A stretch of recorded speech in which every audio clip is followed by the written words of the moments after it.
আমাদের অনেক ভাই বোন আছেন যারা আসলে দিনে ফেরার পর বা দিনের একসময় দিন সিরিয়াসলি চর্চা করতেন না, এখন সিরিয়াসলি দিন চর্চা শুরু করছেন সব ক্ষেত্রে। এই মানুষগুলো আখিরাতমুখিতা এবং সত্যিকারের দিনদারিতা চর্চা শুরু করার পর থেকে দেখা যায় যে তারা আসলে কাজে কর্মের প্রতি মনোযোগ হারিয়ে ফেলছেন।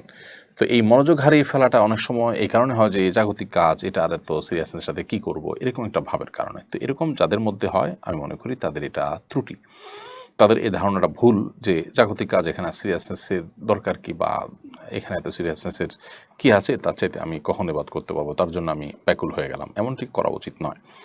কারণ নবী করিম সাল্লাল্লাহু আলাইহি ওয়াসাল্লাম বলেছেন, ইন্নাল্লাহা ইউহিব্বু ইযা আমিলা আহাদুকুম আমালান আন ইউতকিনাহু। আল্লাহ রাব্বুল আলামিন বান্দার কোনো কাজে যখন ইতকানের সাথে করে তখন সেটা আল্লাহ তাআলা পছন্দ করেন। যে কোনো কাজ করবে, এখানে আমালান আরবি গ্রামার অনুযায়ী তানবিন এর মধ্যে ব্যাপকতার অর্থ আছে। আহ, বান্দা যদি কোনো কাজ করে, কোনো কাজ সেটা দুনিয়াবি পরকালীন যে কোনো কাজ করে, সেটা যেন ইতকানের সাথে করে, এটা আল্লাহ তাআলা পছন্দ করেন। ইতকান মানে হলো দৃঢ়তা, যথাযথভাবে করা, সিরিয়াসনেসের সাথে করা।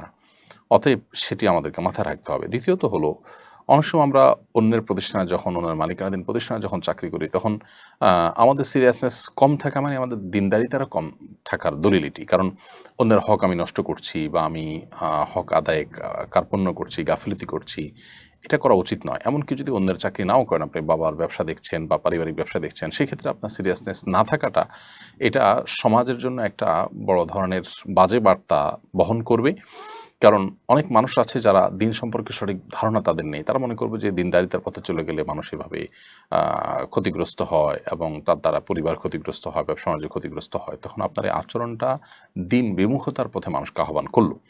তো এই সমস্ত কারণে একজন মুসলিম আসলে তার ধর্মচর্চার পর, দিনদারিতা পরিপূর্ণভাবে চর্চা করার পর, পরিপূর্ণভাবে ইসলামে প্রবেশ করার পর তিনি আরও বেশি কাজে কর্মে সিরিয়াস হয়ে যাবেন, সেটি বরং কাঙ্ক্ষিত এবং প্রত্যাশিত। বিশেষ করে সেটিকে তার দাওয়ার একটি হাতিয়ার এবং মাধ্যম হিসাবে নেওয়ার কারণে। আর অপরদিকে নবী করিম সাল্লাল্লাহু আলাইহি ওয়াসাল্লাম হাদিসে যে কোনো কাজ আমরা করব সেটাকে সর্বোচ্চ সিরিয়াসনেসের সাথে করার যে গুরুত্ব রয়েছে সেটার উপর আমল করতে গিয়ে এমনটি আমাদের করা উচিত।